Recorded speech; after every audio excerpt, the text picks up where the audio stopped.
Hello, everyone in Alaska and watching anywhere on the internet at KTVA.com. I'm Matt Felling, and this is View from the Hill, where each and every week we get to talk to Alaska senators about what they're doing, what they're saying, what they're working on in Washington, D.C., and how it affects us here in Alaska. And joining us today is Alaska's senior senator, Lisa Murkowski, joining us from Capitol Hill. Senator Murkowski, first of all, thank you very much for your time. Well, thank you. I appreciate the opportunity to be with you, but I really appreciate the fact that you're doing this show. I think it's a great chance for us here in Washington to talk to the folks back home. Well, batting leadoff today, of course, is the big story of the week. Just earlier this week, the Democrats' health care reform bill, or at least one version of it, coming out of Senate Finance, officially became, in some sense of the word, bipartisan when Republican Olympia Snowe from Maine decided to cast her vote in approval of Senator Max Baucus's edited version of the Senate Finance bill version of health care reform. What impression do you take away from that? What do you think was her decision-making process? Why did she cast that vote? Well, I think Senator Snowe made it very clear in the hearing yesterday when she did vote to move it out that this was her vote today, was to advance the process, which I think she felt was very important, having worked for months with Chairman Baucus to try to craft the component pieces of a bipartisan bill. But she made very clear that there is much more to be done before we actually vote on the floor for a bill, and that her vote yesterday was in fact just that vote for that particular process. I think it's important to remind people that what has happened now is that bill has moved from Finance Committee.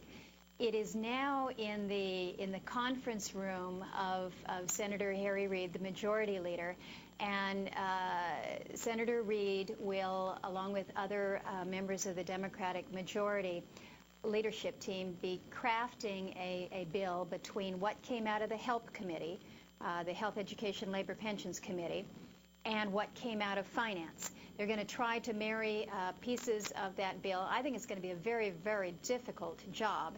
And it may take them a little bit of time because there's not consensus. We all know that there's not consensus between Republicans and Democrats on this health care bill. But internally within the Democratic caucus, I think it's fair to say that there is still a great deal of contention about does a public option stay in or not. So the majority leader is going to have a pretty tough lift in marrying these two versions. That will then come out a score, or we would call it back in Alaska, a fiscal note, would then be required from CBO, the Congressional Budget Office, to determine how much this actually costs. So we're looking several weeks down the road before we see action on the Senate floor. I remember your reluctance over the summer when you came and gave town hall meetings. You were not in support of the direction with which this bill was headed, Not to sound like the proverbial used car salesman, but what sort of approximate changes and tweaks would a bill coming before your desk need to have on it to get your approval? Several pieces, I think, are key. One is in an area that I think people all over the country, and Republicans and Democrats alike, agree. We've got to do reforms within the insurance industry. We've got to end this practice of insurance companies that cut you off because you have a pre-existing injury. There are certain insurance reforms that I think we can and should work to enact immediately. One of the interesting things is that this is an area where there seems to be great agreement, and yet in the measure that came out of the Finance Committee, these provisions that people like will not even come into play, will not even be enacted until at the earliest 2013. So there's one easy piece there. I would like to see meaningful tort reform. I believe, as so many in this country do, that we need to stop practicing defensive medicine, and that is in fact a cost driver and one that we can help to contain.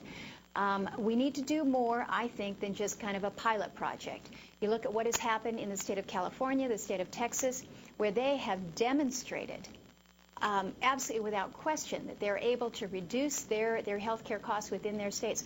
These are not demonstration cases. This is actual on the ground making it happen. So that's a piece that I think needs to be included. All right, and shifting gears to another hot topic from last week that's carried over into this week, where things stand. We have a huge military community up here, as you know. Where things stand in terms of the efforts in Afghanistan and the reevaluation of what we're doing over there.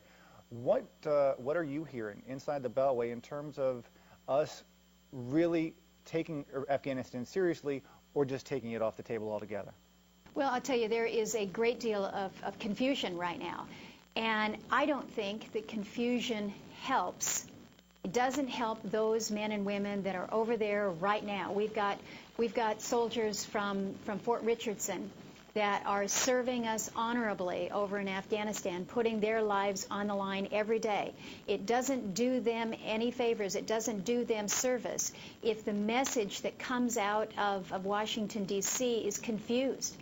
When we say we support our troops, it needs to be more than just the words. We need to be saying that we support the mission. And right now, I think President Obama needs to make clear that he supports the mission. And right now, that is not clear. I think a clear signal needs to come that will allow for a level of confidence. General McChrystal has been tasked. He was put there to take charge of the situation in Afghanistan because of his prowess with developing strategy. We need to make sure that the generals on the ground, working with and in coordination with our chief back here in Washington, D.C., that all the signals are together. And right now, I think the signals are crossed. There is confusion, and I don't think that helps the men and women serving us. So, Senator Murkowski, basically, I guess point blank, the question would be, do you foresee us sending more troops? And the judgment question after that is, do you see us, if so, sending enough troops? Well, the second part of your question is really the very important one. What is enough? How do we know when enough is? And this is the great struggle, the great dilemma. We certainly saw that in Iraq with the surge. How much was enough? I do believe that we will see more men and women into Iraq. Now, whether or not those are active troops on the ground or whether it is what we might term a civilian surge, I think more and more we're appreciating that there must be more in terms of a supplement to those who are actually fighting on the ground, that we have those that are the backups, if you will. But the fact of the matter is if it is still so dangerous and so deadly in that environment over there, it is very difficult to send in that civilian surge, if you will. All right, and shifting gears to the home front, we are currently in a holding pattern when it comes to outer continental shelf drilling and offshore drilling. We're waiting on word from the Department of Interior. They're sifting through over 350,000 opinions and feedbacks. Where is this currently, and what sort of work are you doing with the Department of Interior, if any? How are you trying to influence their final decision? Well, I think you've used the right term. It's kind of a holding pattern. And that's unfortunate because we've been in this holding pattern for some time. And it seems that the delays are considerable. And we appreciate that this is difficult. This is an area that has its own unique circumstances. It's not like the Gulf of Mexico. But it's not like we need to reinvent the wheel here. I think part of the problems that we're seeing is we simply don't have, in my opinion, enough people who are reviewing the necessary the permits that are necessary. So from an agency perspective, we put a little bit of pressure on them to say, what else is it that you need? How can we help to facilitate that? We're in constant contact with representatives from the Department of the Interior, I have had opportunities to speak to Secretary Salazar about this, impress upon him the importance. When Governor Parnell was back here not more than a month or so ago, he had an opportunity to convey the priority, the importance to the Secretary as well. So there's a fair amount of pushing, if you will, just urging them along in the process, because as we know, if you don't get permits in place by a certain date, you miss the season. And how many years now has, for instance, Shell been held waiting for the necessary approvals to come through?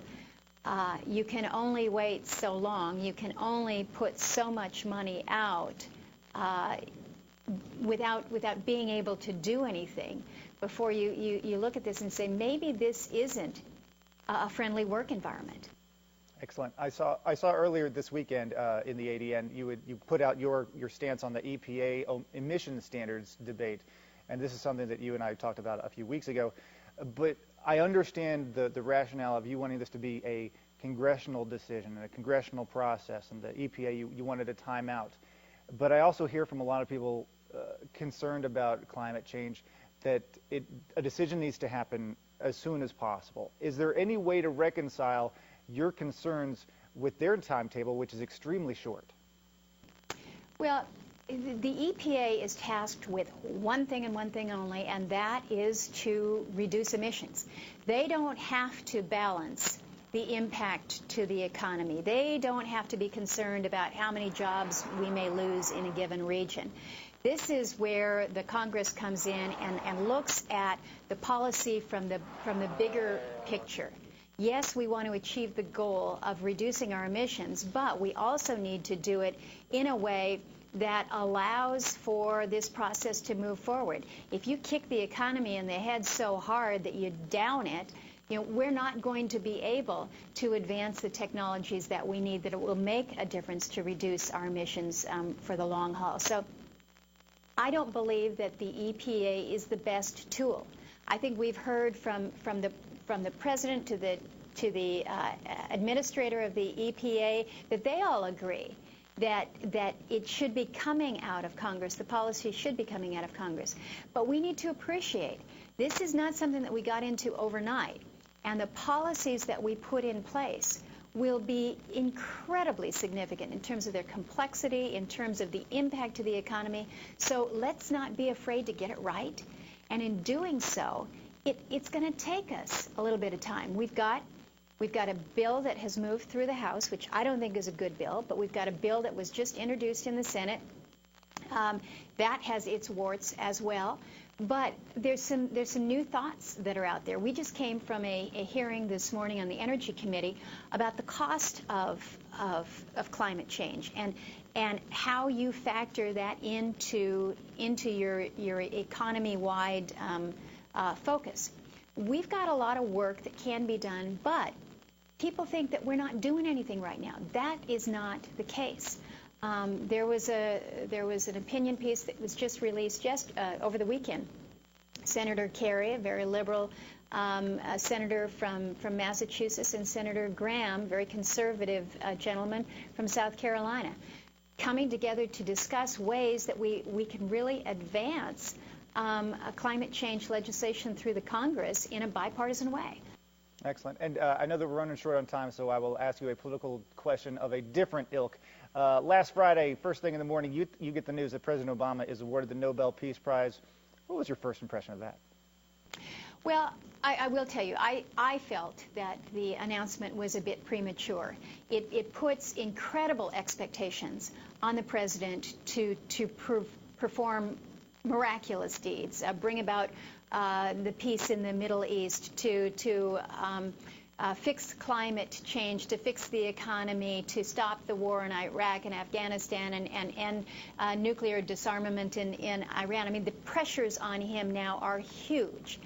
But I will tell you, as an American, you say, well, good for them, for those who award the prize, for singling out our president and believing that he has the ability to do all this. I will tell you, I was very, very, very pleased to note that Eleanor Olmstrom was recognized as the first woman to be a Nobel recipient, and her connection to Alaska and our unique status as an owner state. I thought that was really great news on a Friday morning. And that's going to do it for this week's View from the Hill. Next week, I'll be joined by Senator Mark Begich to talk about what they've been doing in the last week out there on our behalf. And if you have any questions that you want to ask either one of our senators, your views are always welcome, and your questions as well, at viewfromthehill@ktva.com. Look forward to hearing from you. I'm Matt Fowling. Thank you very much for watching.